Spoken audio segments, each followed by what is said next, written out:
ಅವರ ಕುಟುಂಬ ವರ್ಗದವರಿಗೆ ಅವರ ಸಾವಿನ ದುಃಖವನ್ನು ಭರಿಸ್ತಕ್ಕಂಥ ಶಕ್ತಿ ಕೊಡಲಿ ಅಂತೇಳಿ ಪ್ರಾರ್ಥನೆಯನ್ನು ಮಾಡ್ತೇನೆ.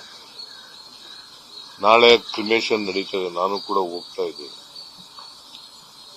ಚಳ್ಳಕೆರೆಯಲ್ಲಿ ಕ್ರಿಮೇಷನ್. ಇವತ್ತು ಹಿರಿಯೂರು ಅವರ ಮತಕ್ಷೇತ್ರ ಹಿರಿಯೂರಿನಲ್ಲಿ ಅವರ ಬಾಡಿಯನ್ನು ಇಟ್ಟಿರ್ತಾರೆ. ಆಮೇಲೆ ಸಾಯಂಕಾಲ ಚಳ್ಳಕೆರೆ ಕನ್ನಡ ಹೋಗ್ತಾರೆ. ಅವ್ರ ಚಿಕ್ಕಪ್ಪನೂ ಕೂಡ ಶಾಸಕರಾಗಿದ್ರು, ಜಯಣ್ಣ ಅಂತ ಹೇಳಿ. ಅವರು ಶಾಸಕರಾಗಿದ್ರು. ಇವರು ರಾಜಕೀಯ ಕ್ಷೇತ್ರದಲ್ಲಿ ಅಪಾರವಾದಂತಹ ಜನಪ್ರಿಯತೆಯನ್ನು ಗಳಿಸಿಕೊಂಡು ಅವರು ಹುಟ್ಟಿದ ರಾಜ್ಯದ್ದು ಕೂಡ ಚಳ್ಳಕೆರೆಯಾದ್ರೂ ಕೂಡ ಹಿರಿಯೂರಿನಲ್ಲಿ ಗೆಲ್ತಾ ಇದ್ರು.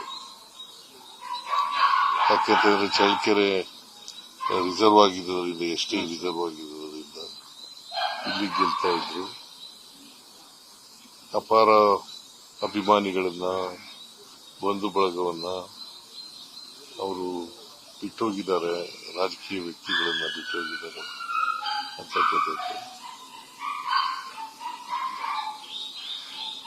ಅವರ ಅಗಲಿಕೆ ರಾಜಕೀಯ ಕ್ಷೇತ್ರದಲ್ಲಿ ಬಹಳ ದೊಡ್ಡ ನಷ್ಟವನ್ನು ಉಂಟು ಮಾಡಿದೆ.